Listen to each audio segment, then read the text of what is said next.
sente pressão na cabeça ou no maxilar e esse vida para si. Vou ensinar 3 exercícios muito simples e muito fáceis de fazer que ajudam a controlar o bruxismo e relaxar aqui a nossa mandíbula. Primeiro exercício, façam como os bebés quando cospem a sopa. Chegam, inspiram e fazem isto. Desta forma conseguimos relaxar aqui mais a mandíbula e pôr a língua numa posição mais confortável.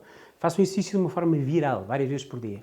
Segundo exercício, vão pegar no vosso dedo indicador e vão colocá-lo entre os dentes da frente. E fazem este movimento.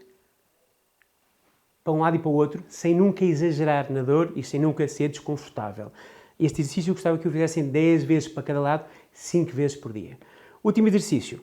Vossos dedos, pegam nos vossos dedos e vão fazer a força de 1 kg aqui no músculo temporal e masseter. O que é 1 kg? Pegam na vossa mão e vão chegar e vão fazer a pressão contra a mão e assim que os dedos ficarem brancos, isto é a pressão de 1 kg. O que é que vão fazer? Vão pegar nos dedos, vão fazer esta massagem, esta pressão nestes músculos, no masseter e no temporal, cerca de 5 vezes por dia e se fizerem no banho ainda melhor, porque está mais quente e mais calor. Último lembrança, último tip que eu vos tenho para ajudar, que é ponham um post-it no computador ou um post-it na casa de banho ou no frigorífico para vos lembrar de fazer exercícios. Podem também colocar um alarme no telemóvel. E é só isto, muito simples. Muito obrigado.